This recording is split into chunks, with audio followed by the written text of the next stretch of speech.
All right, welcome to the Two Sons Podcast. Happy Sunday, everybody. I remember when we were watching or going through our episode 1 reaction to Shogun, we were like, man, cannot wait for the next episode. Yeah. And then after you left, I was like, it's out. already there. We are way behind the ball. You know, it's funny. A lot of times they have to release multiple episodes to like get people engaged. I thought the first episode was plenty. I didn't think they needed to do that. I had there's no idea in my mind that there was already episode 2 out. Yeah. There was no reason. Like I was already so into it. We are coming to you guys from Luke's kitchen. You OGs, Two Sons Podcast OGs will remember many of the first episodes of the show were recorded in this room as well as your living room. These were the initial reps. But yeah, we had an impromptu kind of schedule opening to make this happen. So we just grabbed the old fashioned gear and went over to Luke's place. We're actually in the process of building a new studio at my house that will be the future place of all Two Sons Podcast episodes, which will be fun. Yeah. But we're going to be reacting to episode 2 of Shogun today. Another absolute banger of an episode. Opens up with a flashback. A flashback to from a year prior. Yes, to the Taiko dying. A bunch of really interesting stuff in that scene. Very clearly, the Taiko understood exactly what was going to happen after he died. For sure. Yeah. If you hear banging in the background, it's my child. He's G-Man. He's just banging G-Man. On the air intake in the back. So if he cries, just forgive us. He'll probably cry. So he's going through a little bit of a screaming phase. Yeah, and it's screaming for the sake of screaming. He's learning his alphabet, and he's pterodactyl with a P when he screeches. So in that opening scene, the Taiko actually offers to our Toranaga good guy that, hey man, do you want to be in charge? Yeah. And then he goes like, immediately they're all going to ally against me and it's going to be major problems. And so in all of his wisdom, he recommends, hey, what if I split it among all 5 of you guys until my son turns 16? Yeah.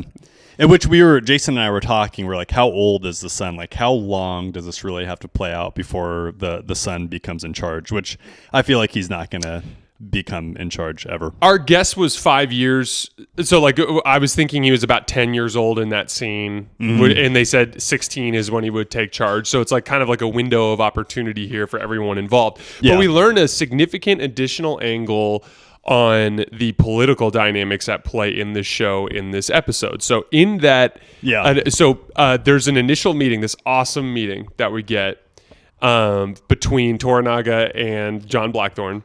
And in it, we meet this priest figure. Actually, so we should probably back up. So it goes to, we meet basically this Catholic dude who's wearing like this Portuguese neck wrap. Very cool. just like, absolute power. It looks like the top of a wedding cake just wrapped around his neck. And which, by the way, I don't think that was Catholic. I think that was Portuguese. I think it's Portuguese. I think that was Portuguese. I think you're off the hook for that one, buddy. So I'm just dude, the terrible monk haircut isn't bad enough. The circular monk haircut's pretty tough. Dude, I just show up to your house with a monk haircut. It's like, Jason, I'm Catholic. Like, this is what we do. So they send Jesuit. They become abundantly aware that this guy could cause problems for them because it becomes clear that everything that the Portuguese and the Spanish have done in this region is very secretive. From like the Magellan's Pass to the way they're kind of splitting things up to what their economic goals are. It's all secretive. Right. And so basically this Portuguese leader guy sends Father Martin to go essentially function as translator for this meeting. And he's under explicit instructions to like control the situation. Right? Which Father Martin does a bad job with that. He's kind of like, he's kind of a good guy. Bound. Yeah, it seems like it. Well, so there's like, while we're talking about honor-bound Catholics,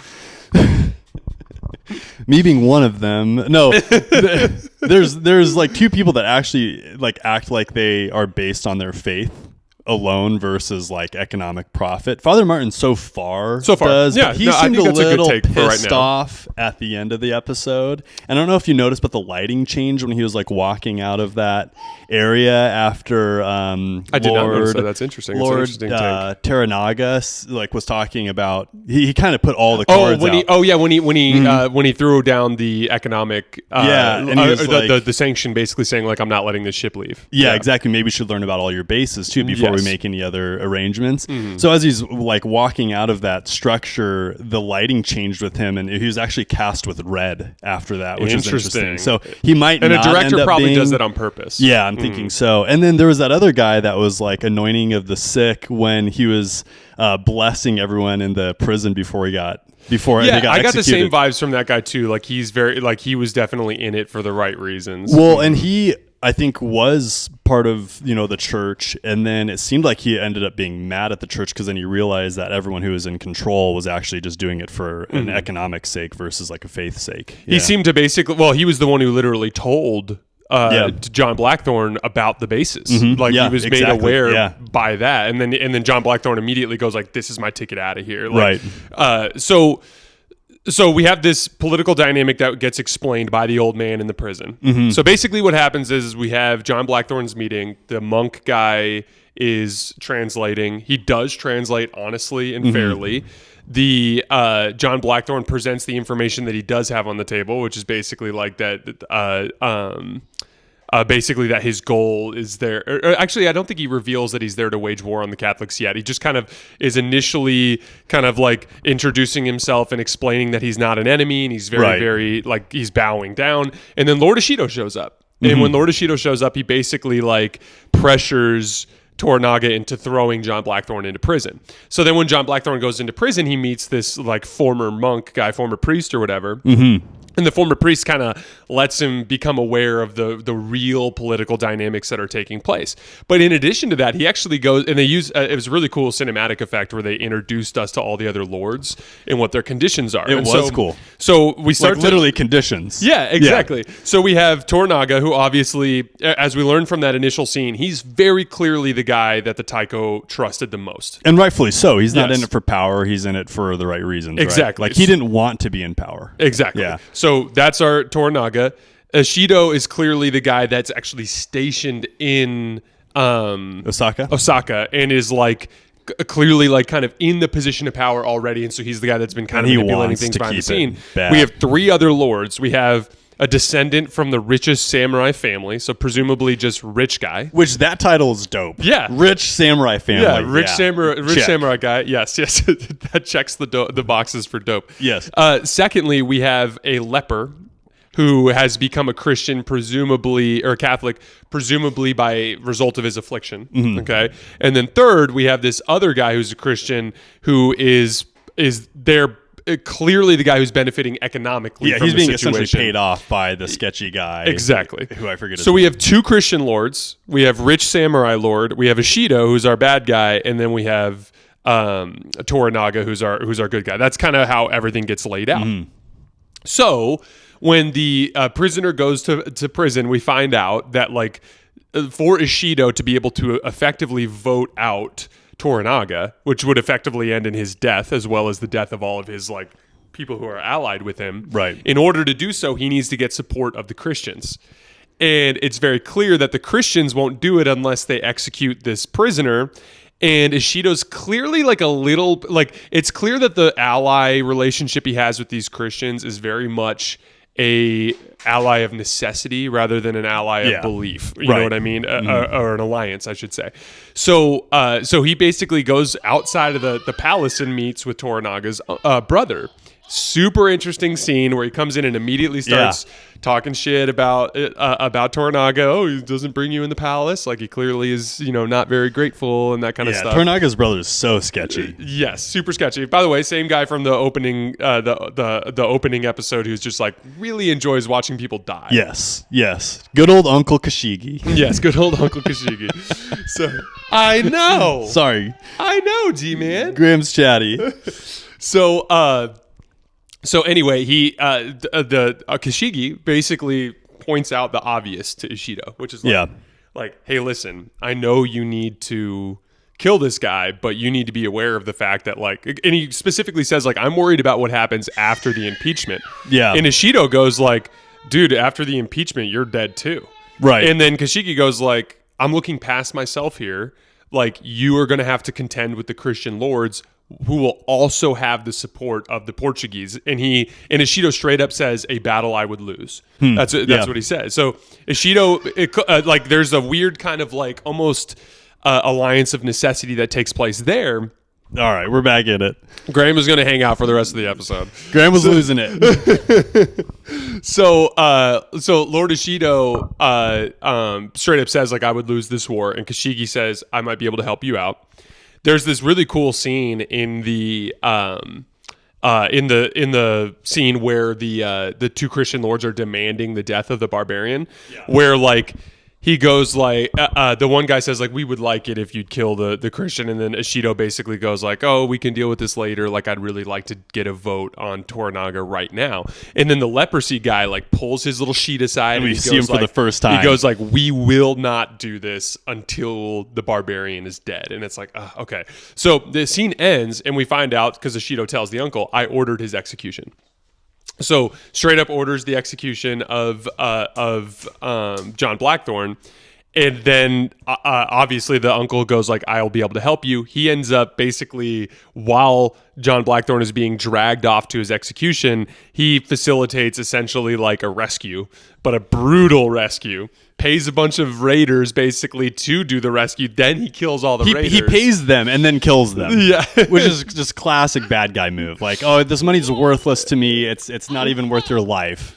I'll pay you and then kill you. There's a dope scene where like John Blackthorne's like in the center of the frame and he's getting his face uncovered by the uncle. And behind you just see all the dudes just like executing all of the raiders and stuff. And so it basically becomes clear. So Kashigi goes to Toranaga and basically just goes, hey, like, oh, I was just walking by the area and happened to see them going by. And these raiders. Yeah, there's raiders. So we grabbed him. And so at that point, there's a scene that we get where John Blackthorne is brought back in front of Toranaga, and in that scene, he finally unleashes everything he learned from the creepy old guy in prison, or the cool old guy in prison, whatever you want to call him. The old guy. There's some weird vibes with him, but some good vibes. Old former priest guy. He really wants old, the weird, microphone. But good. just grabbing the beard. This is why we don't have Graham on the show very often. So if you're new to this, don't think that this is a show about toddlers, because typically we try not to do this. So during this meeting, he's asked to draw a map of the world, and he basically says, he informs Toranaga in the translator. He basically goes, these guys have decided that all of you belong to them now. Like Japan, and then Toranaga clarifies. He goes like, "Did he say the word belong?" And she's like, "Yeah, he said the word belong." Right. Now the translator girl, what's her name? Do we have her name written down? Lady Marika. So she is a Catholic, and she's offended by some of these accusations, and at one point actually says like, it's not true, but like he kind of puts his foot down, and to her credit, she continues to translate fairly. Yeah, I'm surprised that both of the translators did a stellar job, despite the fact that it was just shooting. I was expecting that to go a different direction. I did too. Yeah. So Toranaga goes like, "You're going to write down all these maps for me later," and at that point, we get another scene of our Dutchman, our Portuguese people. And he goes like, we got to do something. And our profiteering Catholic lord goes, I'll take care of it. And then we get this epic scene. So after the map drawing scene, he goes like, you get to stay in the palace tonight. How lucky are you? And then the Mariko's like, you get to stay in our lord's actual personal quarters. And so literally Toranaga pulls this dope move where he stays in the barbarian's quarters.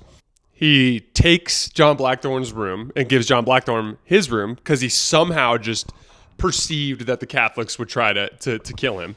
Right. So our Catholic profiteering lord ends up sending an assassin. And we have this, apparently was the maid. Yes. And so she must have been just maiding it up for like a year and a half before that. Well, and that was kind of the cool part about it, is like clearly like Toranaga had someone that was infiltrated in his space, and this profiteering lord ends up essentially activating this asset that he has.